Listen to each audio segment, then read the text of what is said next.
যুবকেরা তওবা করো, দুনিয়া চিরস্থায়ী নয়, কার কবে মরণ হবে কেউ জানে না, কিন্তু মনে রাখবে মৃত্যু সবার অবশ্যই হবে।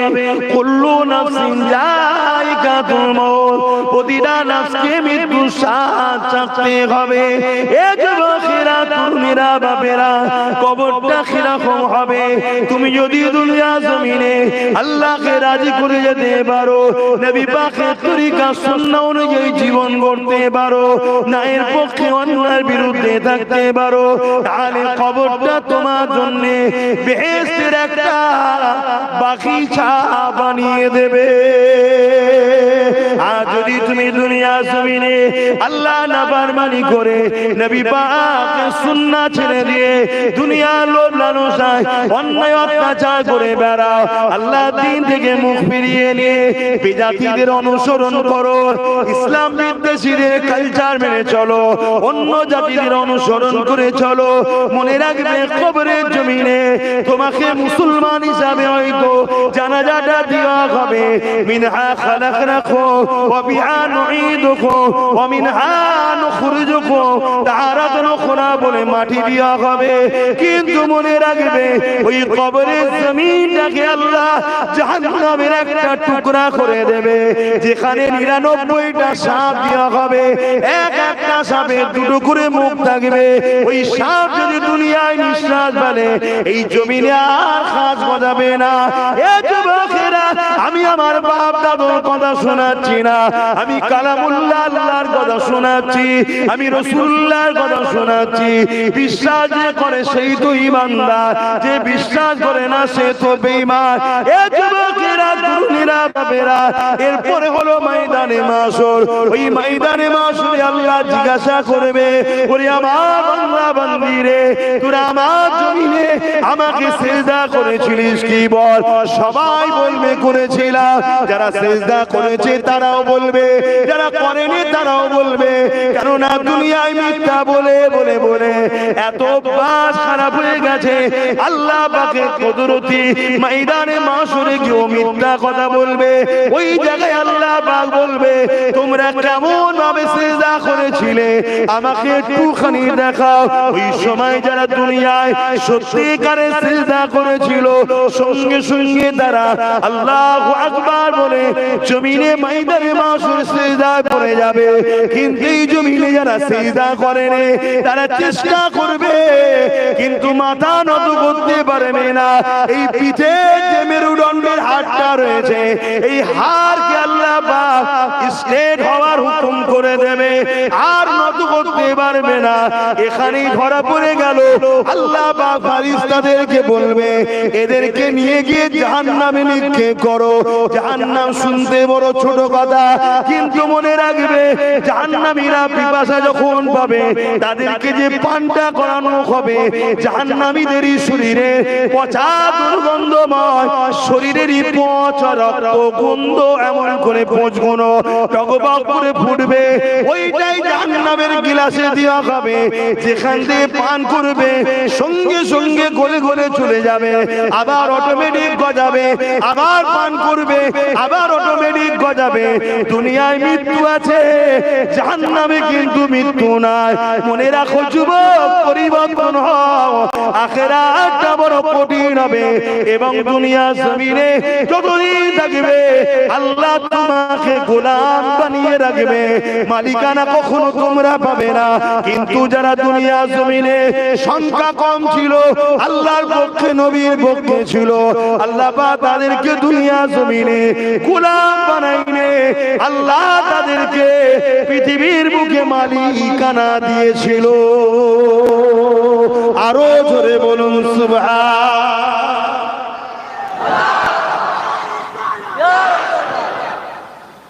পরিবর্তন হও আমার ভাইরা। যে মেঘলা ভারতের আকাশে যে কালো মেঘ উঠেছে তোমরা বুঝতে পারছো না, এই মেঘলাতে কি বিষ পানি যে নিক্ষেপ হবে তোমরা এখনো বুঝতে পারছো না। তবে আমি এ বিষয়ে বেশি বলবো না। এসেছিলাম একটা বিষয় আলোচনা করার, কিন্তু সে লাইন তো নাই। বর্তমান ভারতের পরিস্থিতিকে নিয়েই হয়তো আলোচনা করতাম, পরিস্থিতি তো সেদিকে নাই। তো যাক, আমি এতটুকু বলি, ইসলামের হিস্টোরি দেখো, তারিখে হাদিস পড়ো, পরে আব্বাস সিদ্দিকীর কথাটাকে মিলিয়ে দেখো ঠিক বলছি না মিথ্যা বলছি। যেদিন আমাদের সংখ্যা বেশি ছিল সেদিন আমরা দুনিয়ায় লাঞ্ছিতই হয়েছি। যখন আমাদের সংখ্যা কম হয়েছে, অর্থাৎ চিটে উড়ে গিয়ে সলিড ছিল, আল্লাহ সেদিনই কিন্তু তাদের হাতে বিজয়ও দিয়েছে। জোরে বলুন সুবহানাল্লাহ। অতএব ইসলাম কখনো সংখ্যা দিয়ে জেতে নেই, ইসলাম কখনো অস্ত্র দিয়ে জেতে নেই, ইসলাম কখনো ম্যান পাওয়ার দিয়ে জেতে নেই, ইসলাম কখনো মানি পাওয়ার দিয়ে জেতে নেই। ইসলাম যতবার বিজয় ও কামিয়াবি হয়েছে, ইমানদার মুমিন মুসলমানের ইমানের পাওয়ারে আল্লাহর সাহায্যে জিতেছে। জোরে বলুন সুবহানাল্লাহ। আজ আমরা ধ্বংসের কারণ, আমরা নামে তালপুকুর ঘটি ডোবে নেই, আমরা নামে মুসলমান, আমাদের কাজ কাম উঠা বসা চাল চলন কথাবার্তায় ইসলাম পাওয়া যাচ্ছে না। সমাজ নীতি, ধর্ম নীতি, রাজনীতি, এডুকেশন নীতি, পরিবার নীতি, প্রতিবেশ নীতি, রাষ্ট্রনীতি, অর্থনীতি, কোন জায়গাতেই আমাদের রসুল নাই। আমরা ব্যবসা করি, মানুষকে ধোঁকা দিই। ইসলামে ব্যবসা হারাম, যতগুলো পয়সা হবে সম্পূর্ণ পয়সা হারাম। ওই পয়সাকে বিসমিল্লাহ বলে খেলেই কাফের। শুনছেন তো নাকি? শুনছেন? তাহলে আজকে আমরা ধ্বংস হব না তো কারা হবে? এই যে চারিদিকে দেখছি কুপিয়ে কুপিয়ে মারছে, দেখে বড় ব্যথা হচ্ছে না? হ্যাঁ,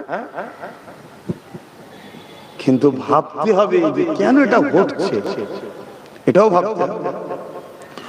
অবশ্যই যারা জুলুম করে তারা সন্ত্রাস, অবশ্যই যারা জুলুম করে তারা মানবতার বিরুদ্ধে, অবশ্যই তাদের শাস্তি পাওনা রয়েছে।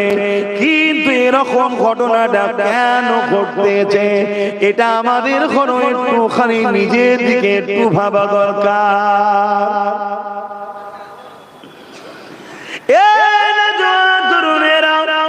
আর্ধেক পৃথিবীর শাহীনশাহ হযরত ওমর ফারুক রাদিয়াল্লাহু তাআলা হুজুরকে মারার জন্য গোয়েন্দা চলে এসেছে, জাসুস চলে এসেছে, হুজুরকে গোপনে গোপনে হত্যা করে দেবে, শহীদ করে দেবে।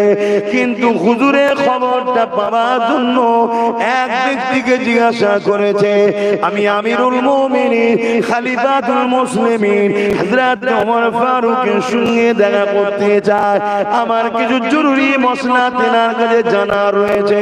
ওই মানুষটা জানিয়ে দিলে, ওই যে দূরে একটা গাছ দেখতে পাচ্ছ, ওই গাছের তলায় যিনি শুয়ে রয়েছেন ইনি হলেন আর্ধেক পৃথিবীর শাহীনশাহ।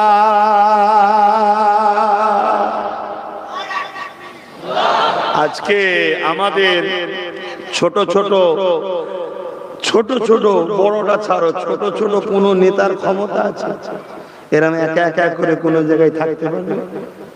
কথা বলেন না, কেন পারবে না? এসব চোর বদমাইশ ঝেড়ে বসে আছে, তাই ভয়। শুনছেন তো নাকি? আর হযরত ওমর ফারুক আর্ধেক পৃথিবীর রাজা, আর্ধেক পৃথিবীর শাহীনশাহ, কোথায় শুয়ে আছে? এটা গাছ তলাতে। সুযোগ বুঝে তাড়াতাড়ি আগিয়েছে, অস্ত্র বার করেছে, কিন্তু কাছে এসে দেখছে আর্ধেক পৃথিবীর শাহীনশাহ বালির উপরে খাজুর গাছের গুড়িকে থেতো করে নরম করা মাথায় দিয়ে শুয়ে আছে। তার দিলে খাটকা দিল যে আমাদের এলাকার ছোট ছোট রাজাদের রাজকীয় ব্যাপারই আলাদা। সোনার খাট ছাড়া সই নেই, সোনার টয়লেট ছাড়া টয়লেট করে না, সোনার চামচ ছাড়া সোনার প্লেট ছাড়া খাই নেই। আর আজকে আর্ধেক পৃথিবীর রাজি অবস্থা কেন? তিনার মধ্যে কৌতূহল জাগে। না মেরে অস্ত্র রেখে দিচ্ছে। এই যে ঘটনাগুলো ঘটছে কার ইশারায়? এইখানটা কবজা কারো চলে না, হৃদয় অন্তরের কবজা একমাত্র আল্লাহর হাতে।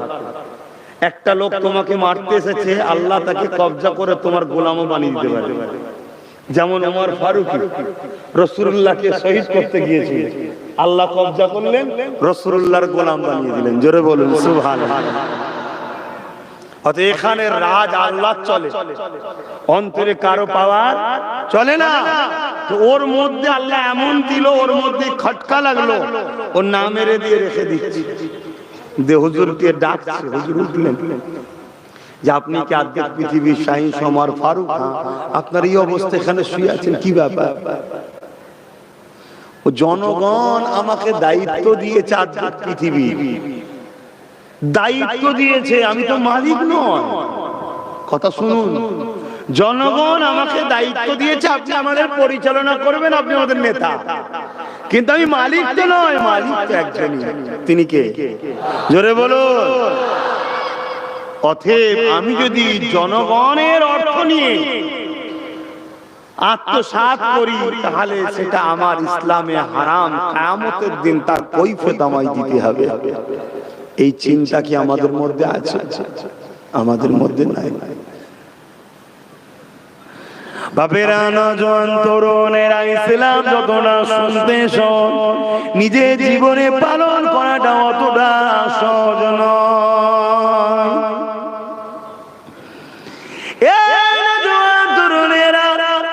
ইসলাম কুনতুম খায়রা উম্মাতিন উখরিজাত লিন-নাসি তা'মুরুনা বিল মারুফ ওয়া তানহাউনা আনিল মুনকার।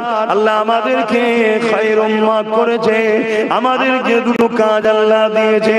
অন্যায়কে মিটাতে হবে, ন্যায়কে প্রতিষ্ঠিত করতে হবে, তবেই তুমি আমি জান্নাত পাবো।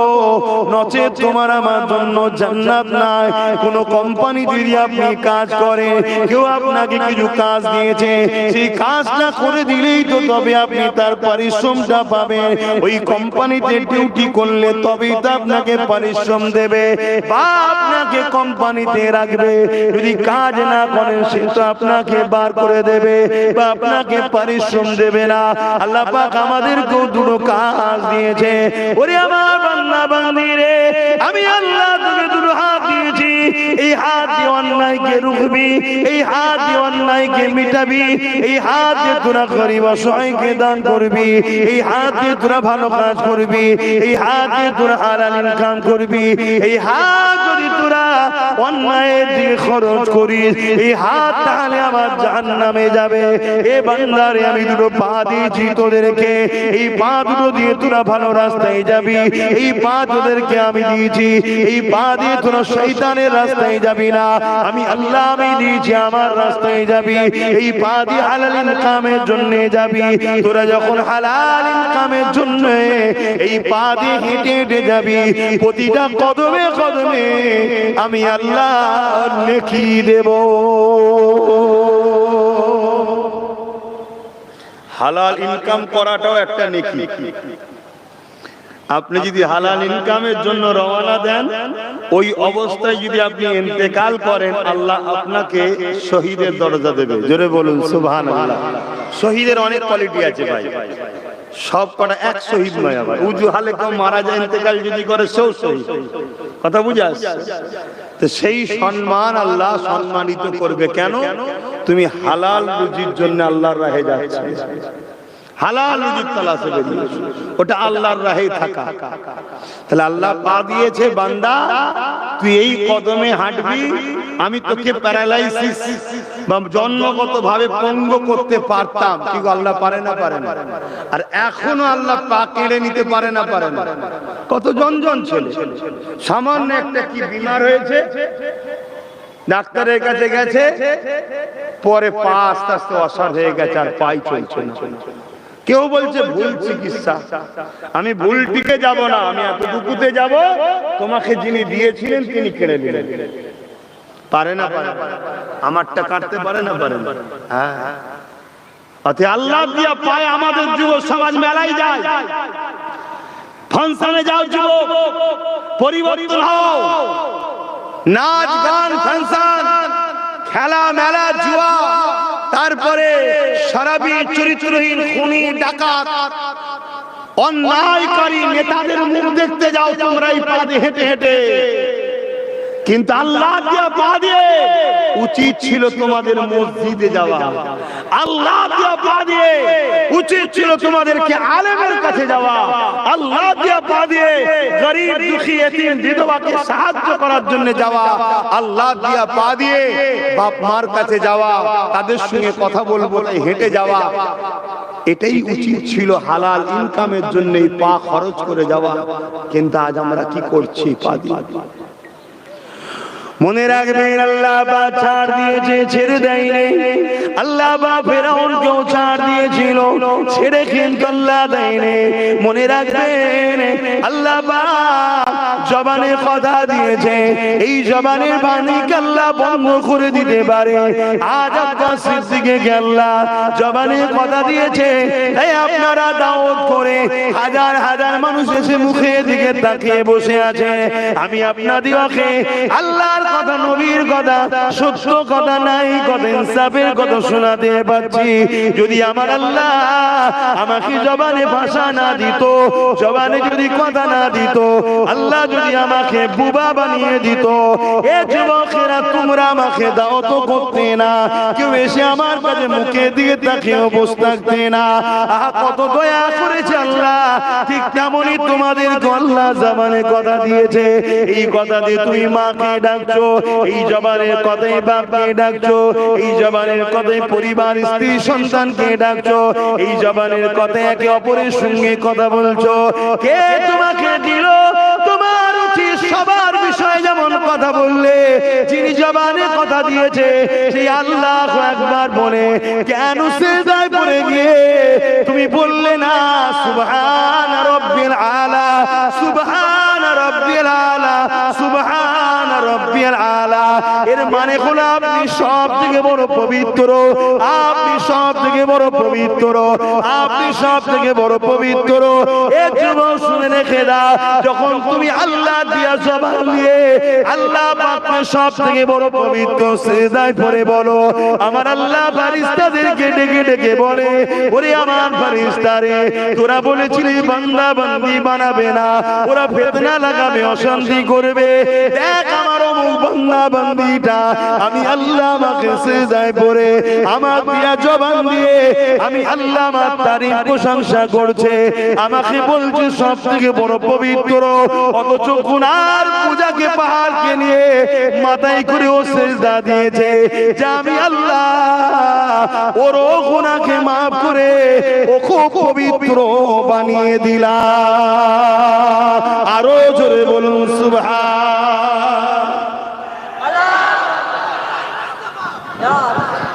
আমাদের উচিত সিজদা দিয়া এই জবান আল্লাহ ডাকা। হ্যাঁ, দুনিয়ার প্রয়োজনের জন্য তো আল্লাহ দিয়েছে, মাকে ডাকবো, বাপকে ডাকবো। কিন্তু আজকে আমরা এই জবানে কি করছি? ইসলাম বিদ্বেষীদের পিছনে ঘুরে বেড়াচ্ছি। এই জবানে এমন এমন স্লোগান দেয় আমার মুসলিম সমাজ, যে স্লোগানের মধ্যে শিরক আছে, যে স্লোগানের মধ্যে কুফরি আছে, শিরক আছে, যে স্লোগান দিলে সঙ্গে সঙ্গে ইসলাম থেকে বেরিয়ে যাবে। আমাদের মুসলিম সমাজের লাখো মানুষ স্লোগান দিচ্ছে। বেঈমানদের ষড়যন্ত্র, এটা ইসলামকে মিটাবে যারা, ইসলামকে মিটাতে যারা চায় তাদের ষড়যন্ত্র। প্রথমে তোমাকে আমাকে বেঈমান বানাচ্ছে তারা, কখনো গান দিয়ে, কখনো মেলা দিয়ে, কখনো লোক দিয়ে, কখনো লোন দিয়ে, কখনো সুদ দিয়ে, কখনো ফ্রিতে খাবার দিয়ে, কখনো আবার বিভিন্ন ছোটখাটো পদ দিয়ে তার দলের নেতা কর্মী বানিয়ে তোমার দ্বারা এমন কিছু স্লোগান দিচ্ছে যে স্লোগানে তুমি সঙ্গে সঙ্গে বেঈমান হয়ে যাচ্ছ। বেঈমান যদি পুরো পৃথিবী জুড়ে থাকে তারা বিজয় হবে। কথা বলো, খারাপ যদি না হলো একটা ভাষা বলছি বুঝাবার স্বার্থে। একটা হলো পুরুষ আর একটা হলো নারী, আর একটা লিঙ্গ আছে না? ইগো মানুষের মধ্যে আর একটা সমাজ আছে না? না, আমি ওটার বলছি না, তোমরা বুঝতে পেরেছো তো নাকি? একটা পুরুষ আর একটা নারী। পুরুষ আর নারী কেন আল্লাহ বানিয়েছে? একে অপরের মাধ্যমে দুনিয়ায় মানুষ্য জাতি আসবে। তো যে তৃতীয় যে আর একটা লিঙ্গ আছে, যদি 1 কোটি লিঙ্গকে এক জায়গায় করা হয়, একটা সন্তান হবে। এটা যেমন অসম্ভব, তার থেকে বড় অসম্ভব হলো মুসলমান শোনো, তোমাদের যদি ঈমান দুর্বল হয়ে যায় আর ঈমান যদি চলে যায়, তোমাদের দ্বারা কখনো দুনিয়া আখিরাতের কল্যাণ নাই। আর এটাই প্ল্যান মাফিক তোমার আমার কাছ থেকে সরানো হচ্ছে। একদল নেতা লিডার দরদি সেজে আমাদের কাছে আসছে। আর এটাও শোনো, মুসলমানদের মধ্যে কিছু নামদারি মুসলমান আছে যারা নেতা লিডার হয়ে আমাদের কাছে আছে। শুধু সময়ের অপেক্ষা, এরা সব ফটাফট করে বলবে ইসলাম ছেড়ে দিলাম, ইসলাম ছেড়ে দিলাম, ইসলাম ছেড়ে দিলাম। শুধু সময়ের অপেক্ষা। ইতিহাস পড়া ছাত্র আমরা রোমের ইতিহাস পড়েছি, আমরা স্পেনের ইতিহাস পড়েছি। স্পেনও হাজার হাজার মুসলমান দরদি ছিল। যখনই পুরো স্পেনকে খ্রিস্টানরা দখল করে দিল, সেই সকল মুসলিম নেতারা সঙ্গে সঙ্গে ঝুপঝাপ লাভ মেরে খ্রিস্টান হয়ে গেল। বলো তোমরা কি করবে? ইসলাম ছেড়ে দেবে? আর যদি ছেড়ে দাও ইসলামের, তাহলে ধ্বংস হয়ে যাবে নাকি? আরে তোমার ধ্বংস হয়ে যাবে, ইসলামে কি যায় আসে না। ইসলাম আমার মুখাপেক্ষী নয়, আমি ইসলামের মুখাপেক্ষী। আব্বাস সিদ্দিকীর মতো কোটি আব্বাস সিদ্দিকী চলে গেল, ইসলামের কিছু যায় আসে না। আমার দরকার ইসলামকে। ইসলাম মানে কি? হ্যাঁ, এক কথাই উত্তর দিলে শান্তি। ইসলামের ব্যাপক অর্থ কি? ক্ষুধার্ত মানুষকে খানা খাওয়ানো। ইসলাম থাকলে ক্ষুধার্ত মানুষ খানা পাবে। ইসলাম মানে কি? মা বাপের সম্মান দেয়। ইসলাম থাকলে মা বাপ সম্মান পাবে। তুমি একদিন বাপ হবে, তোমার স্ত্রী একদিন মা হবে। ইসলাম যদি থাকে তোমার বাচ্চা কোনো তোমাদের সম্মান দেবে। আর যদি ইসলাম না থাকে তোমার বাচ্চা তোমাকে কেটে টুকরো টুকরো করে ফ্রিজে ভরে দেবে। ভাষা কি খারাপ লাগছে নাকি? সমাজে ঘটছে না ঘটে?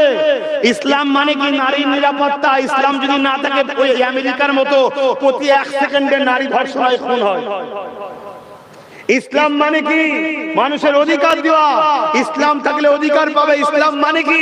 দাসত্ব প্রথাকে ভেঙে চুরমার করে দিয়ে মানুষকে আজাদ করা। মানুষ কখনো মানুষের দাস দাসী হবে না। আর ইসলাম যদি না থাকে তোমাদের ঘরের বেটিগুলো ধনীদের দাসী হবে। ভাষা যদি খারাপ না লাগে ভোগের পাত্রী হবে। খারাপ লাগে কিছু করার নেই, এটাই ইতিহাস। এটাই ইতিহাস। ভারতবর্ষে ইতিহাস আবার আনতে চাইছে, কিন্তু মনে রাখবে ইসলামই এদের বাধার কারণ হয়েছে। তাই ইসলাম কিনা মিটাতে চাইছে, কিন্তু ইসলাম কোন মায়ের লাল মিটাতে পারেনি আর আগামীতে পারবে না। কিন্তু তোমরা মিটে যাবে যদি ইসলাম থেকে দূরে থাকো। আমরা তো ইসলাম থেকে দূরে আছি, কোথায় কাছে আছি ইসলামের? তোমার আখলাকে, তোমার কথাতে, তোমার উঠাতে 24 ঘন্টা একটা খাতা কলম নিয়ে বসবে যে আজকে 24 ঘন্টার মধ্যে আমি কতটা ইসলামের পক্ষে কাজ করলাম আর কতটা ইসলামের বিরুদ্ধে কাজ করলাম। দেখো, আমার তোমার মনে হয় 100-র মধ্যে 95টা মুসলমান, তার খাতায় হবে 0 আমি ইসলামের পক্ষে ছিলাম, 100% ইসলামের বিরুদ্ধে কাজ করেছি। বোঝো আমার ভাইরা, আমি জানি আপ 10টা পীর সাহেব পীরজাদা, আপ 10টা মুফতি মাওলানা থেকে আব্বাস সিদ্দিকীকে আজকের দিনে যুব সমাজ, বিশেষ করে আমাকে ভাই বোন বাপ মা সবাই আমাকে বেশি ভালোবাসে, আমি জানি। কিন্তু এই ভালোবাসার জন্যই তো তোমাদেরকে রাগ করছি। যে ভালোবাসাটা পিতা হচ্ছে, যদি ভালোবাসো কথা শোনো, একসাথে দুনিয়ায় বাঁচবো, একসাথে আল্লাহর জান্নাতে যাব ইনশাআল্লাহ। তাই তো বুঝাচ্ছি তোমাদেরকে। কিন্তু ভালোবাসো তুমি আমাকে, আর আমি তোমাকে আমার পকেট গরমের মধ্যে শুধু অজ করে চলে গেলাম, তোমাকে আমি বুঝালাম না, তুমি নাজাত পাবে না, তুমি ফেল হয়ে যাবে। কেন? ইসলাম আমার কথা, আমার বাপের কথা, আমার দাদার কথার নাম ইসলাম নয়। ইসলাম হলো হাবিবুল্লাহর কালামুল্লাহ, মুহাম্মদ রাসূল আর আল্লাহর কোরআন। এটা হলো ইসলাম। জোরে বলুন সুবহানাল্লাহ। এবারে এই দুটোকে সামনে রেখে ইমামরা আমাদেরকে সহজ করেছে, সেটা হলো ইজমা ও কিয়াস, ওটা ইসলাম। কিন্তু ওটাও কালামুল্লাহর হাবিবুল্লাহ থেকে বাদ দিয়ে নয়। কথা মাথায় ঢুকছে না? ঢোকে নেই। তোমাকে যদি, তুমি যখন আমায় ভালোবাসো, তাহলে আমার উচিত তোমাদের ভালোবাসা। তো ভালোবাসাটা কি? ভালোবাসাটা কি বলো? চুলোর ধারে যাওনি, নতুন বউকে বলছি যাতে করে রান্না কালো হয়ে যায়, আর বউ বেরোয় বাইরে ঘুরছে, বউ যে জাহান্নামের আগুনে পুড়বে এটাকে রুকার স্বপ্ন দেখি, এটা ভালোবাসা? এটা তো শুধু নিজের চোখের খোরাক মিটাবার জন্য শুধু ভণ্ডামি করা। প্রকৃত ভালোবাসা কি? যেমন চুলোর কাছে তোমাকে যেতে দিচ্ছি না, আল্লাহর চুলো দুনিয়ার আগুনের থেকেও বড় আগুন জাহান্নাম থেকে বাঁচাবার জন্য তাকে আমি কাট দেব। এটা তো প্রকৃত ভালোবাসা। ভালোবাসাটা কি? সন্তান টাকা চেয়েছে, গাড়ি চেয়েছে, বাড়ি চেয়েছে, কিনে দিলাম, আর সন্তান যে আল্লাহর জাহান্নামের খোরাক হচ্ছে তাকে রুখলাম না। এই দুনিয়ার গাড়ি বাড়ি দেওয়াটা ভালোবাসা নয়। প্রকৃত ভালোবাসা হলো জাহান্নাম থেকে বাঁচাবার জন্য যে তোমায় ধরে টানে, সে হলো প্রকৃত তোমার বন্ধু। প্রকৃত বন্ধু তোমার সে। আমি তোমাকে বলবো, কারবার করো, ব্যবসা করো, সব ইসলামের জায়েজ, নিষেধ কিছু নয়। শুধু একটা কথা অনুযায়ী, সেটা হলো কি, মুহাম্মদ রাসূল ছাড়া দ্বিতীয় কেউ মডেল নয়। মুহাম্মদ রাসূল সাল্লাল্লাহু আলাইহি ওয়াসাল্লাম হলেন আমাদের মডেল, তিনাকে অনুসরণ করে করতে হবে। যত বড় পেরেশান থাকো, বলো ইমামে হোসাইন হুজুরের থেকে কি আমাদের মধ্যে কেউ দামি আছে নাকি? আমি তো আমার কথা বলছি, তোমাদের হাতে প্রেস্টিজে লাগতে পারে। ইমামে হোসাইন পাক হুজুর যে ঘোড়ায় চাপতো, ওই ঘোড়ার পায়ে যে ধুলোটা লাগতো, ওই ধুলোর মতো আমি পবিত্র হতে পেরেছি কি জানি না। ওটা হোসাইনের ঘোড়ার পায়ে লাগা ধুলো, ওর সম্মান অনেক। শুনছেন তো নাকি? আমি নিজেকে পরিচয় দিচ্ছি, আমি তোমাদের ঘরে জড়াচ্ছি না। সেই ইমামে হোসাইন পাক, তিনি অন্যায়ের বিরুদ্ধে ছিলেন, ন্যায়ের পক্ষে ছিলেন।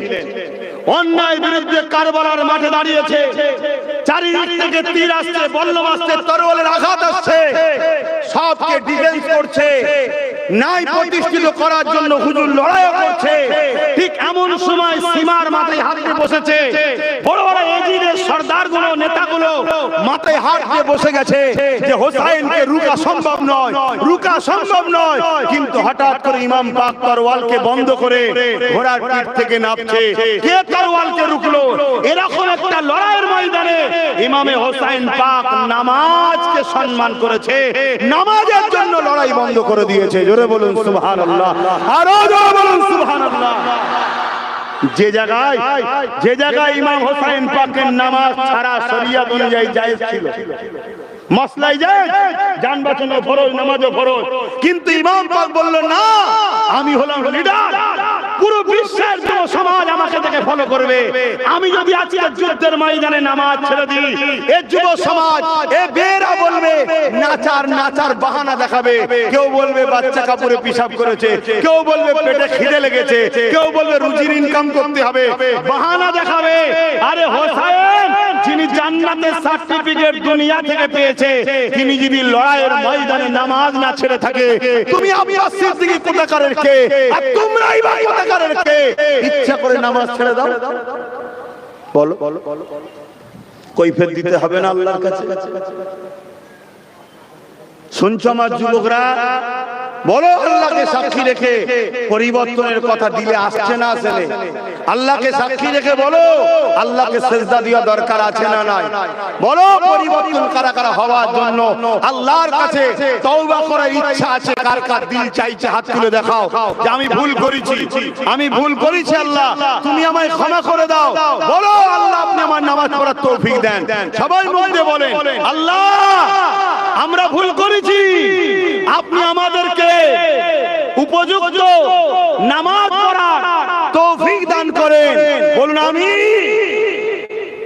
এই জায়গাতেও যদি কেউ হাত না তোলে, তার বিষয়ে আর কিছু বলা থাকতে পারে?